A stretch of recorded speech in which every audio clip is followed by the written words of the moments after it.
Today's show is brought to you by Cotswolds Outdoor, Cross Bikes, Garmin and Cumulus.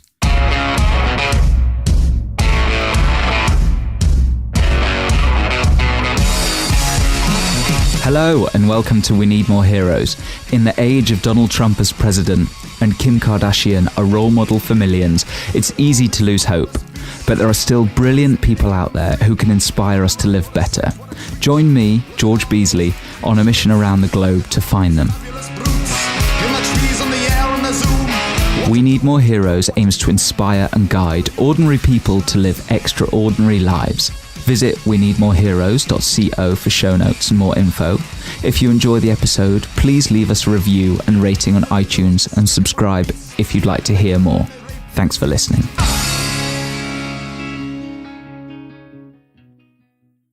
So hello and welcome to another episode of We Need More Heroes. We're here live at the Adventure Travel Show with my guest now, Benedict Allen. So thank you very much for joining. That's all right. Yeah, my pleasure. So we've just seen your talk, and I think everybody really enjoyed it. Had a good mix of comedy, but also adventure, and had everybody laughing, which is always a good thing. But for people that weren't lucky enough to hear it, could you just give us a quick bit of background on you and your story? Yeah, some bits weren't so funny. Oh, they weren't meant to be. I'm a sort of explorer. In my early days as a boy, I wanted to be an explorer. My dad was a test pilot.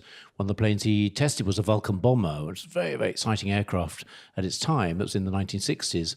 And I saw my dad flying this plane, and I thought, I want to be some sort of explorer, some sort of adventurer, someone who's pushing the boundaries. I knew I was not going to be a pilot. I'm too emotional, it's not so much that I'm up and down, it's just that I'm bouncy. And I'm an enthusiast, and I get very, very excited about things. And a test pilot can't get too excited about things, especially with a bomber like the Vulcan bomber, which was carrying the nuclear deterrent at the time. So anyway, I looked for ways I could become some sort of explorer, and I ended up deciding what I could do was live with remote people. And they didn't have any money. I didn't have any money. I thought this would be the solution. So that's what I did effectively through my career. And it wasn't out of any noble desire to learn how other people thought. It was simply a practical solution to trying to find a way of being an explorer in what was the late 20th century. So off I went on my first expedition, lived in the Amazon. I narrowly survived because I didn't really know what I was doing. I was sort of going through the forest, reliant on local people who were very generously letting me live with them. But I ended up being attacked by gold miners and walking out of the forest with no possessions whatsoever. I ended up even eating my dog to survive. It was that bad. So it's that sort of expedition. But always knowing that it was the local people who had the solutions, and that obviously became even clearer. Day after day, walking alone through the forest with two sorts of malaria, trying to survive. It was very obvious to me that this forest could easily wipe me out. And my next expedition was to the forests of New Guinea, because really I wanted to understand why I hadn't died on that first one. So still, age 24, so pretty young, still with these naive ideas of being some sort of explorer, I thought the solution lies with the local people. And now I became much more conscious that if I live with them, I'll learn how to see the forest not as a threat, but as something more like a home that gave them food, shelter, medicine. That's what it did for the local people, and it could do the same to me, I thought. So off I went to Papua New Guinea, and that's what I was talking about today, about this journey of now 30 years ago, how I underwent a ceremony to become a man as strong as a crocodile. Yeah, I'd love to hear a bit more about that. I know you've had to tell it, but it would be great to just have even a rehashed version. Well, it was a secret, sacred ceremony, which means that no one really in the world knew what it was about. No anthropologist had studied this particular group of people who were called the Nyara. They lived on the banks of the Sepik River in Papua New Guinea, and the people there who are known as the Nyara, they were, I wouldn't say warring people. Well, yes, I suppose they were warring people, and still are a little bit touchy about their neighbours. So they're defending their strip of the rainforest, you could say. highly competitive world. And what better role model to look to other than the crocodile? I mean, a highly successful predator that's territorial and tough. And so they look to the crocodile, and in fact, they make their men as strong as crocodiles. That's the idea of the ceremony. You're locked away in an area known as the crocodile nest. A big fence is erected around the spirit house. You're kept there for as long as it takes to become as strong as a crocodile. And that's what I signed up to 30 years ago. A young bloke said to me, look, if you really want to understand our forest, you've got to do what we do. And the next thing was, I was doing what they do, which was being led away with my head shaven, given a little grass skirt, led into the crocodile nest, this big arena that was fenced off from the outside world, and led to canoes which are turned upside down, and you lie there being held, actually, while people cut you repeatedly with bamboo blades, and you end up with these crocodile scars, permanent scars, right up and down your chest and back, and they mark you out as a nyara, a crocodile man. And that's what happened to me. And this is the bit I knew about, because I could see people that I'd hunted with in the forest, they had these crocodile initiation marks. And the reality, well, nothing quite prepares you for it. And bearing in mind it was secret, I didn't know what it looked like, this ceremony, but a huge amount of blood was lost. I mean, 2 pints, a litre of blood each. You couldn't stand up after this, being cut repeatedly. I mean, hundreds of little bumps or scars in the end, but essentially cuts, and all the way up and down your chest and back. I was left to last, which was infuriating, because I just wanted this to be done. But it was, everyone wanted to initiate their son first. But the most extraordinary thing was that this wasn't the main bit of the ceremony. And still anthropologists and certainly tourists who go to the region now, they talk about the initiation ceremony, how brave these young men are to go through the ceremony. It's not about the cutting of your skin. That's the first day. The bravery comes afterwards, because we were told we'd be beaten every day for, well, for however long it took for us to become men as strong as crocodiles. It went on for 6 weeks in our case. And it was bad. I mean, really bad. A lot of more blood. But we had to sing happy little songs, dance around the spirit house singing traditional happy songs. And all the old men came out and thrashed us with sticks, and it was really serious thrashing. And bearing in mind our backs already had these cuts, it was absolutely terrible. So the cutting of the skin, the first day, that's the dangerous bit. It's where you lose a huge amount of blood. The beatings weren't dangerous; they were just designed for pain, and that's what we were given the hell really for as long as it took for us to learn together how to work together. And that's what the ceremony is all about bonding. And these were the precious lessons, really, for me, to learn how tight the community felt they had to be. And that's the ceremony that I went through 30 years ago. And I know by then, obviously, I spoke the local language a little bit. I could communicate in what's known as Neo-Melanesian Pidgin or a talk pissin.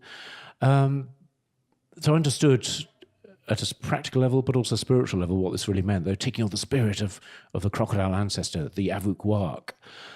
But for me, it was a training. I wanted to be this explorer, very idealistic. These are the last great days of exploration, really, when you could walk hundreds of miles, never see someone from your own culture, and no satellite phones or anything like that.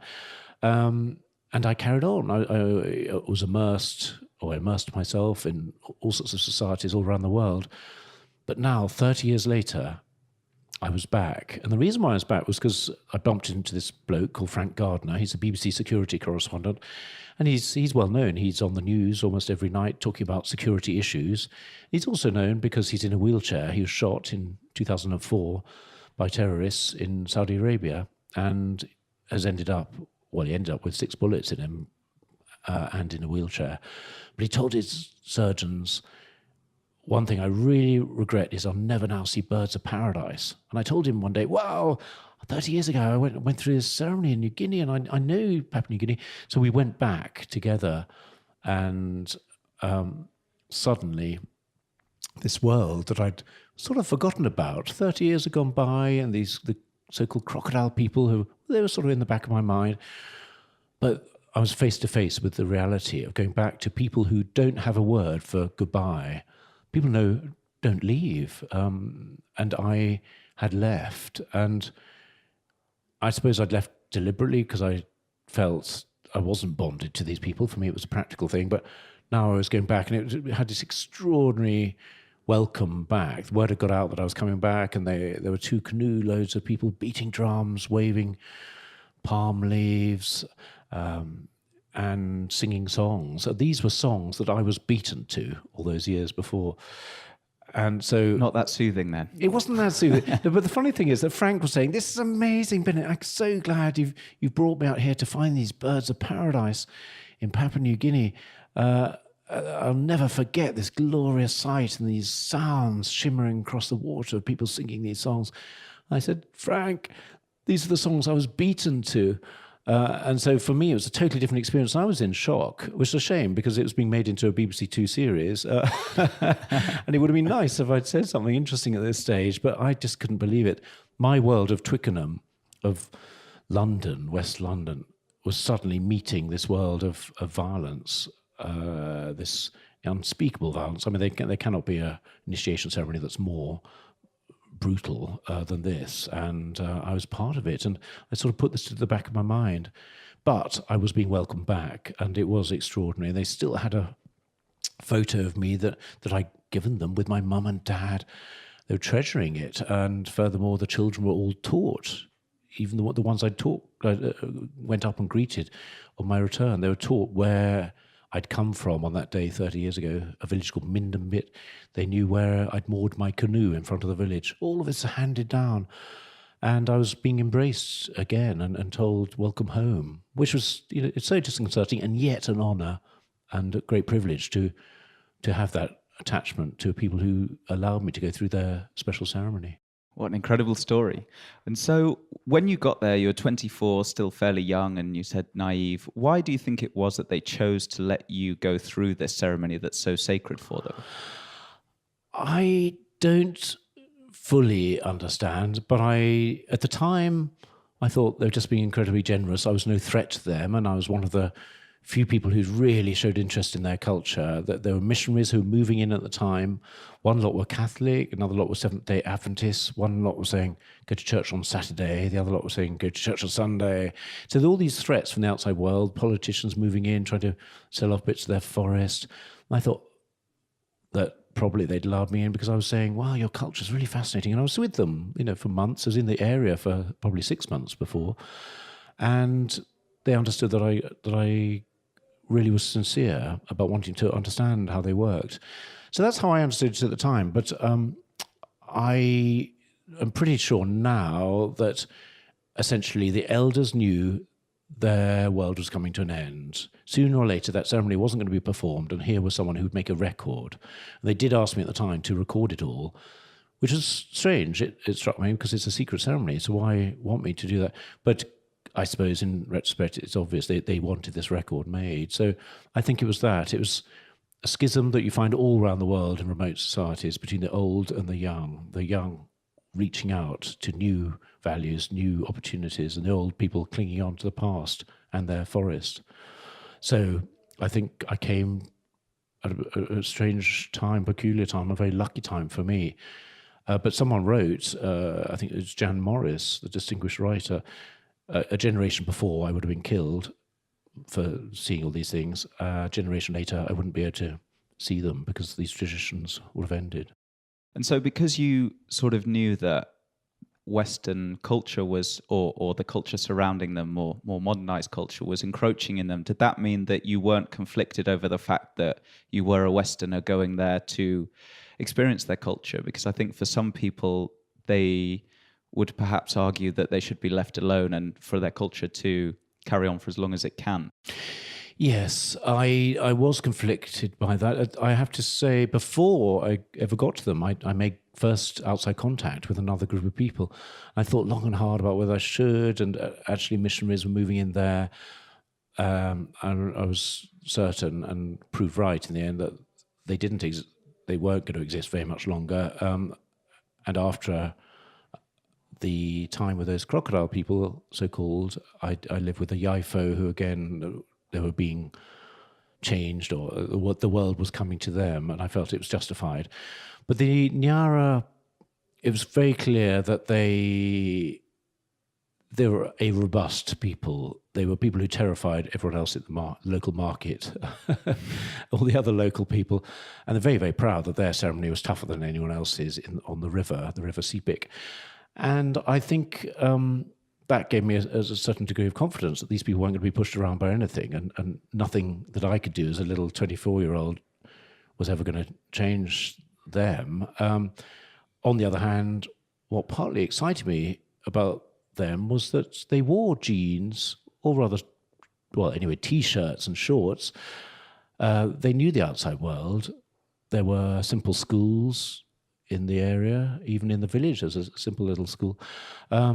So they understood the outside world. They weren't naive, but they had this strength of self-belief, rather like the Maasai or the Samburu or the Himba or one of these other groups of people who even now carry on doing their thing. And they've been changed in various ways, but they still value who they are, have a great sense of identity. Identity, heritage, absolutely. Extraordinary sort of self-confidence, and that's the sort of people I was with.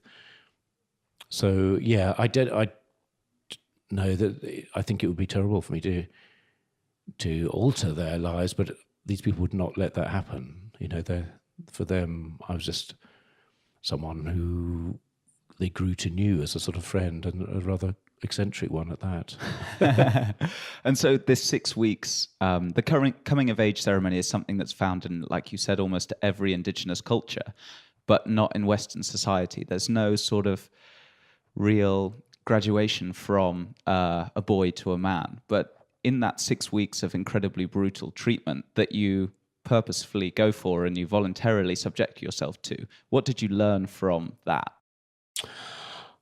I learned that these people are almost the opposite to us. In our culture, as you say, we don't have these rites of passage anymore. And that is because we value two things, I suppose, in our culture above all else. One is individualism. It's all about the individual fulfilling themselves. That was firmly stamped on in the initiation ceremony. It was all about working together. We knew we weren't going to be allowed out ever unless we worked together. The ceremony, I was told that, but the previous one lasted a year. So 6 weeks, you know, it was quite lucky. It wasn't the shortest, but it was still... we weren't going to be allowed out individually. It's about us succeeding as a group. And that meant we were as strong as the weakest member there. It's the sort of thing you hear about on, you know, in management training courses. You know, you've got to work, bond together and so on, and essentially get through a crisis. And a crisis was being given to us every day. So it wasn't about the individual. We were all called bandi. We were all called, that means initiate. We're never called by our individual names. We were all covered in grey clay, which is like a uniform. So all about working together. That was a great lesson of the ceremony, because in the forest, no one can last long alone. And it's a highly competitive world that you've got to work together in a so-called tribal culture. So that's one thing that really was emphasized and made me feel different from in the West at home. The second thing that we emphasize in our culture is the ability to change your destiny, change the future, shape it how you want. And we hear that all the time. And I suppose it's underlined in when we hear the new president of the United States being sworn in. It's all about the future, what the future holds. As far as the Nyara are concerned, it's what the past teaches us. It's about how the ancestors, in their case, a sort of semi-spiritual ancestor, the Avukwak, the giant crocodile man, how that person defined life to be. And the idea is, I suppose, that if you follow these ancient rules handed down from the ancestors, you will be okay. You'll preserve your niche in the forest. And we may laugh at that, saying, well, a far better role model is, say, Jesus, who, you know, a man instead of a crocodile, and how archaic and primitive and Stone Age and backwards it is to copy a crocodile. But the crocodile has lasted 120 million years.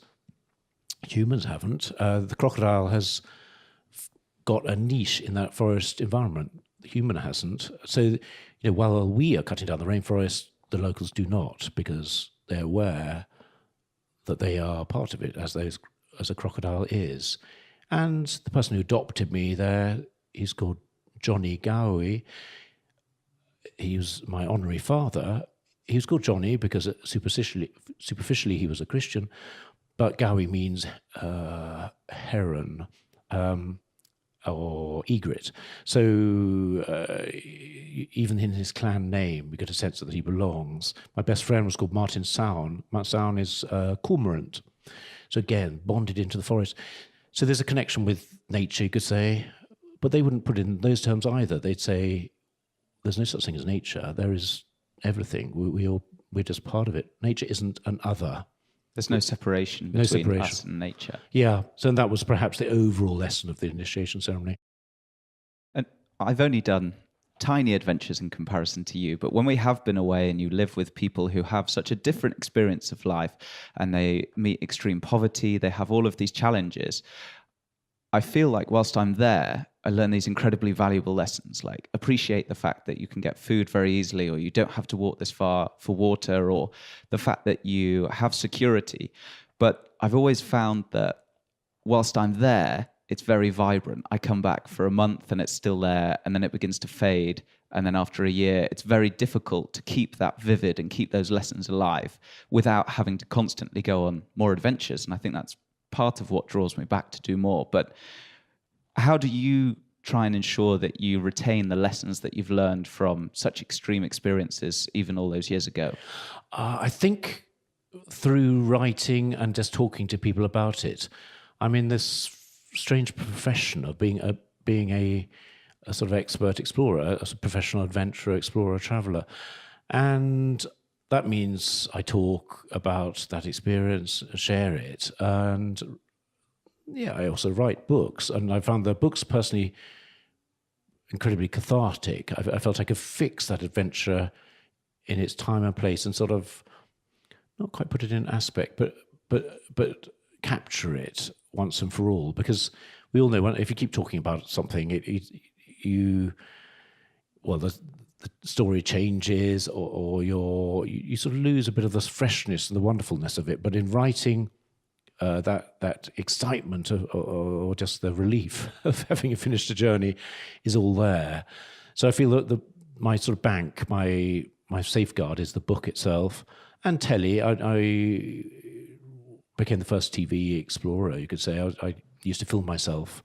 And the great thing about that was the truth was whatever happened. And that can be different with a film crew. But in those days anyway, just filming myself, I just had a lovely visual record and was able to share the journey, not with a few thousand people, as in readers of a book, but through millions of people. And that was great. So I think for me, it's that sharing that keeps it alive. But also, I'm like everyone else, you get weary about the whole thing. You find you wonder how much you can justify just carrying on doing another adventure. It can seem a bit samey. And that was what was so special about my last journey. I'd stopped travelling, essentially, decided I'd rear children and provide for them. So I've got 3 little children, and I sort of retired. I felt I'd been incredibly lucky. What I was doing was very high risk. I had no backup. I didn't believe in mobile phones or sponsorship or anything like that. I just used to disappear, leave as much as I could back home and immerse myself. And I got away with it, and I was really thankful, having not to have died in various places. And then I bumped into Frank Gardner, this person with this dream of seeing birds of paradise.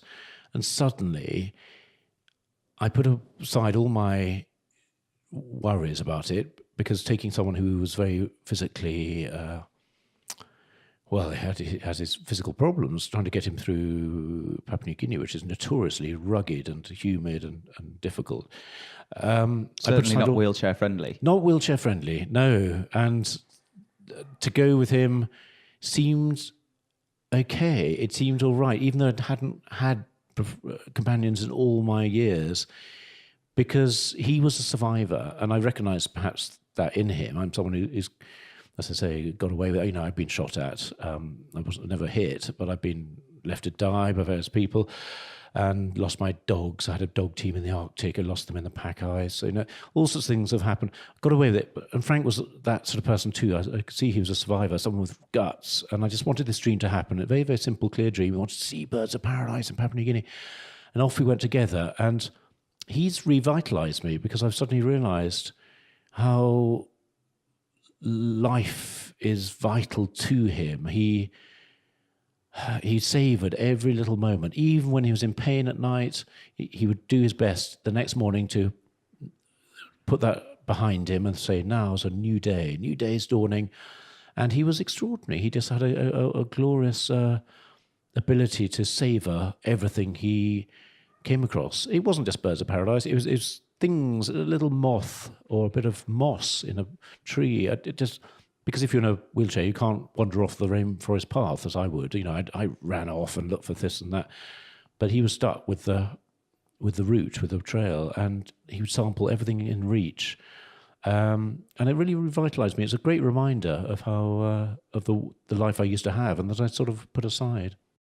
And so all those years ago, back when you were 24, you finished this initiation ceremony. After that, what was a typical day like? Because that must have been such an incredible transition. And I don't think most people can imagine, okay, you finished 6 weeks of being beaten the shit out of every day. Now these people have accepted you. What do you spend your day doing? Do you mean in the village? Yeah. I left almost immediately. I thought, I've got to go. Don't want any more of that. It was very much underlined to us that this is a preparation. This is just the beginning. Now, what happened was we were released from the nest and we were, as it was called, the Wak Dumba. We led through the forest and we pushed off into the water. And this is what mother crocodiles do with their young. They're quite caring, actually. They drop them in the water, give them their freedom. That freedom was now ours. Everyone else ran back into the village. They had their feast with their family. Very, very proud. Moment of great excitement. But for me, and maybe even then, I realised I didn't really belong and I just needed to get home to my mum and dad. And I did leave as soon as I could. And I just settled down into Hampshire where my mum and dad were. I had no money. But they sort of, I suppose they were trying to find out what had happened to me. And they must have been asking quite a lot, actually. But I think they'd recognised even from the previous expedition that it would come out eventually. And they were very good about giving me a sort of buffer zone. In terms of whatever I did, I suppose I just did what children do when they go back to their mums and dads. I was aged 24 and my favourite meal was always roast lamb for some reason. So my mum made a roast lamb. I remember lying in a bath thinking, wow, I haven't had a bath for 6 months, in fact. So very normal things you do after a gap year. I just felt I was home. And yet I wasn't really, because there was this other world that was out there that had accepted me. And I had to put it to the back of my mind. And the way I did that was through writing a book. And then living with my mum and dad rather than with friends. And they gave me a sort of buffer for the outside world. They didn't ask questions too much. They just let me be while I wrote this book. But it was difficult, always harder coming back than going, I think. When you go on an expedition, it takes a long time to get into the forest and so on. In my case, maybe months of learning languages and getting deeper into the interior with frontiersmen. But you can leave very quickly. You know the way out. You get onto the road. You get a lift in a truck. So it's always the shock of coming back. And I suppose I am someone who adapts quite well, because that's how I was able to fit into that society. Even though I'm 6'4", I'm almost 2 meters tall. So I wasn't obviously fitting in, but I sort of am quite good at adapting. And so, having experienced their culture firsthand, we have this romanticized idea of Rousseau's noble savage. And as you mentioned before, they don't really know how long they're going to live for. And in the talk, you talked about how there's lots of war. And when you actually revisited more recently after your first visit, a third of the tribe had died. And so they obviously have a lot less security in their life. But I'm curious to hear your thoughts on the quality of the life of the years that they do lead. And I think some people, the romantics, would tell you they live a lot shorter time, but they have a much more vibrant experience of life. And if you contrast that to a lot of people in Western society now with record rates of anxiety, depression, a lack of purpose. I'm really interested to hear what you, having actually experienced those people's culture, what your view on that is and being able to contrast it with here. Yes, it was a third of the initiates that I went through the ceremony that had died. So there is this mortality, no doubt about it. And I witnessed quite a few funerals in my time there. And the intensity of grief was just as strong as it would be here. So that there's no getting away from it. A lot of people die. But there's a certainty, and that is, it's a huge thing in life. People, yes, I think life expectancy would be maybe 65, 70 years old. People do seem to age. Infant mortality, very high, maybe 1 in 5 or 6, maybe it got a bit better now. So there's death around. But people know who they are. And you could say, well, that's because they have no other choice. But that is part of the point. They know their Nyara, they're incredibly proud of that. And it's what comes of a warrior nation, perhaps. They feel they are the best. And in that certainty, and you could say in that arrogance, they never have a moment thinking, "Oh, if only." And I think we're torn up by our life choices. We devote a huge amount of our time to earning money because you need a huge degree of money just to keep on going here. So we're always chasing. So there's no sense of anxiety, no sense of people chasing after dreams. And the bad side to that is their dreams, you could say, are quite limited. I'm having gone through the ceremony, and the only outsider who's gone through it, even in the valley, the other people haven't gone through it, and for good reason perhaps. But I'm the last person who could actually live with them forever and ever, because I am someone with what's known as wanderlust. I am someone who's bouncy and always looking, always seeking, and it can be a curse. I think to chase your dream means you're restless and never quite happy. On the other hand, you can achieve great things. So, although I could recognize there's a wonderful serenity, a peace, even amongst a fairly violent people who go next door and bash up the next door neighbours who also feel they're very proud because they're the same people. So they knock out the next door neighbours, and they come and they do raids backwards and forwards, all of this. But the Nyara have a sense that they're wonderful, and there's something glorious in that we know their forests are being cut down. We know they're regarded as backward and stay in age by a lot of people, but they sort of feel that they know where they are in the greater scheme of things, and that gives them a huge sense of peace. I envy them that, because I'm the opposite sort of person. And yet, and you were talking about this earlier, George, how coming here to the Adventure Travel Show, it's very inspiring, because a lot of the people who are like me, who are speaking, okay, some of them are egotists, I suppose, but they all have this a can-do attitude, I suppose, if Americans would say. They're people who often were stuck in jobs they didn't really care about, and they felt they were wasting their life, and they, either by luck or because they were fired, they found themselves giving it a go, just cutting themselves loose and following their dream. And it's a lovely, lovely thing. And to see people who've been vindicated in a way, they've taken a chance, they've decided to drop everything and just go for it. So there's a lovely atmosphere here amongst travellers. Travellers tend to be very optimistic. They believe that things will work out all right, and generally things do. But it doesn't mean it's for everyone. Nonetheless, there's usually a much bigger world out there than we realise. We get so caught up in our society with our little worries and our big worries. And usually there's a way of just sidestepping them or putting them to the side for a moment and just disappearing and following that dream. Maybe it is a bit of a cliche that life isn't a dress rehearsal, but you really get a sense amongst travellers that they're seizing life. And that's what I so loved about Frank, travelling with someone like that who's grasping life for all he's worth and hanging on to it and squeezing every little bit out of that life that he's got. Absolutely. It's incredibly inspiring when you're around people like that, and it sort of shocks you out of it and or perhaps into it, to experiencing, it's easy to just continue on a sort of conveyor belt of going to work, meeting friends, doing the sort of same old things without having anything to make you step back and just say, this is life happening right now. Am I making the most of it? I think what a lot of the attendees here, probably including myself, a question that they struggle with a lot is, you hear the advice of follow your passion or follow your dream. And the people here are people who are successful. They followed their dream and they made it, and that's why they're here. But you don't hear about, so we call it in finance, survivorship bias.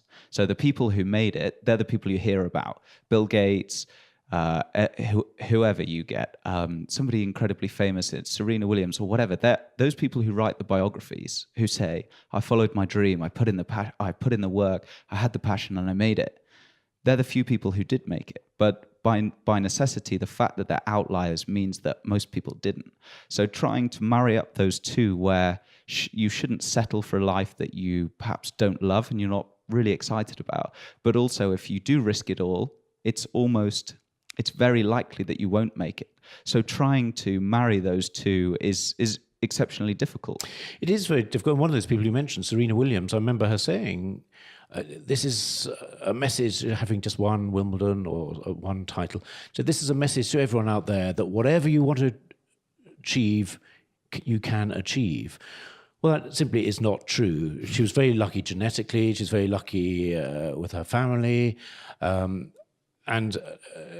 yet, there is something in that. You've got to try and give it a go, I think. I also remember when I was a little boy, I wanted to be an explorer. I was very, very lucky. Very few people had this idea of so young of what they wanted to do. But I was clearly not the right sort. I wasn't a sort of Indiana Jones type of person. I wasn't the captain of sports at school. I hardly played sports at school. I was a bit of a loner. All explorers generally were, serious explorers were team people. And I didn't seem to excel at anything. But I made it happen. And I think there are different ways of doing it. Someone came up to me after my talk and said, but I'm a woman who, I haven't got a husband. I've got this daughter here I think she was about 8, 9 years old. We want to go off traveling together. How can we do it? Well, you don't have to do it like I did it. You don't have to spend your whole life doing it. People glamorize me because I've written a lot of books, done telly, all of that sort of stuff. And that was because I was very dogged, I suppose, and I had my dad as a role model. And I was happy to work in a warehouse on and on and on between books. And I had a fair amount of luck as well, because TV came along and sort of helped me when I was a bit desperate financially. But you don't need to do it my way. You can still go out at a weekend and expose yourself. I'm far more excited by some little old lady who says to me, it's wonderful. I got out of my house and I walked up to the top of our local hill. I never thought I'd do it. I got terrible problems with my breathing, but I did it. I got through the mud. It was really terrible until I got to the top, and then it was wonderful. That's what excites me. I couldn't care less if people climb Everest. I'll be absolutely honest. It's an icon. People want to climb it really, generally, for bragging rights, I feel. It's probably being a bit unfair to some people, but I'm far more interested in someone fulfilling something for themselves and not telling anyone in the world about it. And so when people have done that, then it's glorious to me, because they've just done something special with their day. And that's what exploration is about. And I think we just need to remind ourselves that actually exploration isn't necessarily about planting flags or anything like that. It's about yourself. Because we all are explorers. Humans are explorers. That's what we do.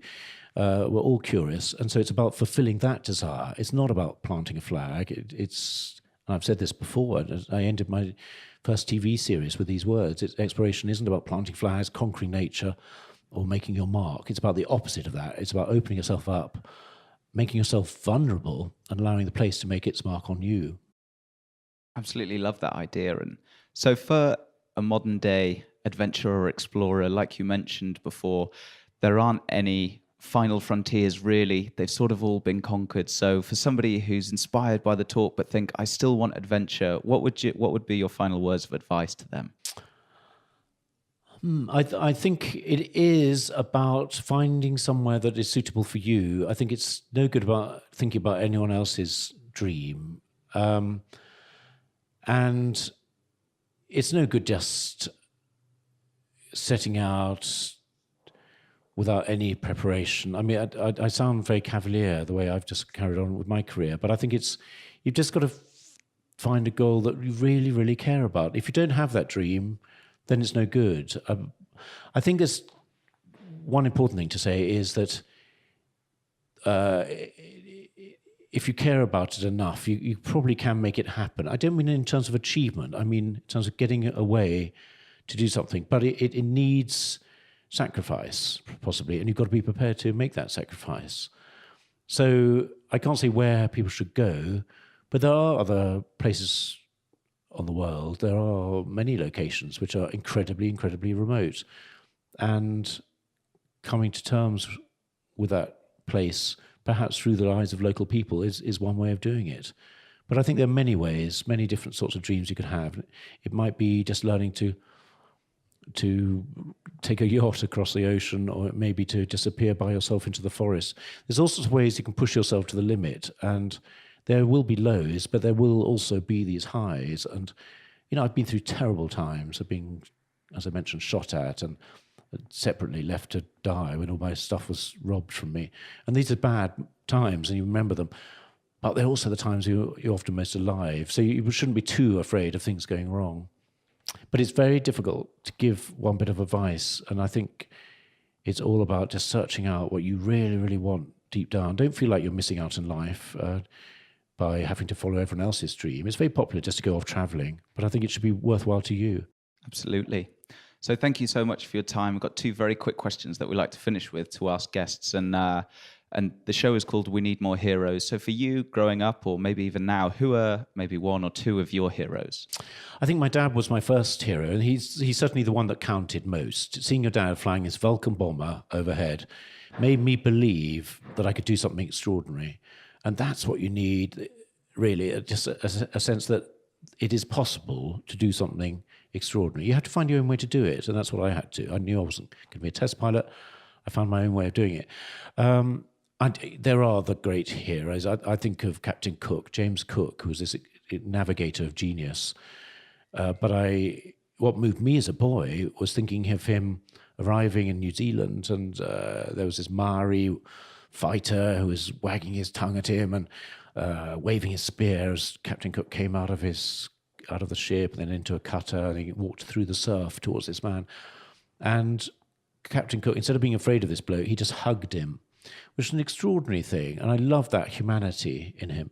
So that's what I look for in an explorer. I got into trouble years ago by saying the lifeblood of exploration is imperialism, because I really felt that people were just imposing all the time. And I still feel a lot of explorers, it's just about them trying to prove themselves to the world. But James Cook was someone there who's just trying to learn, and this wonderful spirit of enlightenment. He just hugged a local person.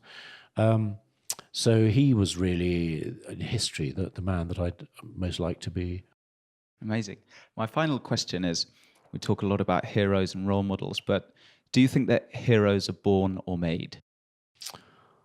I think some heroes are born. There are characters who are these sort of standout individuals, and Shackleton, these characters who clearly just took the world on, had very, very strong personalities, are very, very driven, often rather stubborn, but they made their mark. They were always going to be these characters. And then some are made by adverse circumstance. And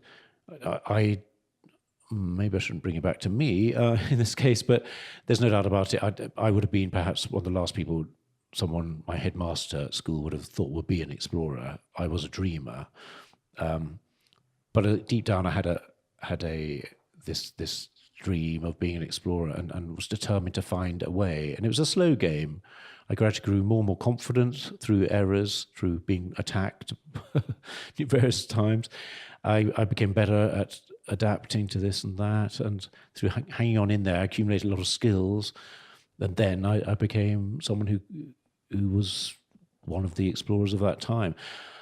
But that is a bit immodest, and I suppose I suppose I'm trying to think through the explorer heroes of today, and I think there's a whole mix. I think some people just suddenly find something opens up in their life. They go out and do a backpacking trip, and they suddenly think, wow, I'm quite good at this. And they suddenly find they can do something rather extraordinary. So I think life is a way of sort of sparking certain people, and others have that spark already. Absolutely. And like you talked about earlier, one of the best things about us is the ability to change and the fact that we know we can, and that's incredibly powerful. Yeah. So thank you so much for your time today. If people want to find out a little bit more about you or your next adventure, where should they check out? Oh, I suppose, yes, I'm slowly getting into the 21st century. It's my website, benedictallen.com. So, yeah, I'm Benedict Allen. And and you've got a series coming out. I've got a series coming out, yeah. So 3rd of February, BBC 2, 9 o'clock with Frank Gardner. And then the following Friday as well. So, yeah. Watch this space. Well, thanks again. Thank you. Cheers. Bye-bye. There we have it. I hope you enjoyed this one. If you did, spread the love and share it with anyone you think would also benefit from it by sharing it on Facebook or Twitter with the hashtag #WeNeedMoreHeroes. Connect with me on Facebook and Instagram @WeNeedMoreHeroes and just @more_heroes on Twitter. I'd love to hear your thoughts on this and in fact any of our other episodes, so get in touch at weneedmoreheroes.co. Thanks so much for tuning in and sharing the love. And thank you again to today's sponsors, Cotswolds Outdoor, Cross Bikes, Garmin and Cumulus for making this show happen.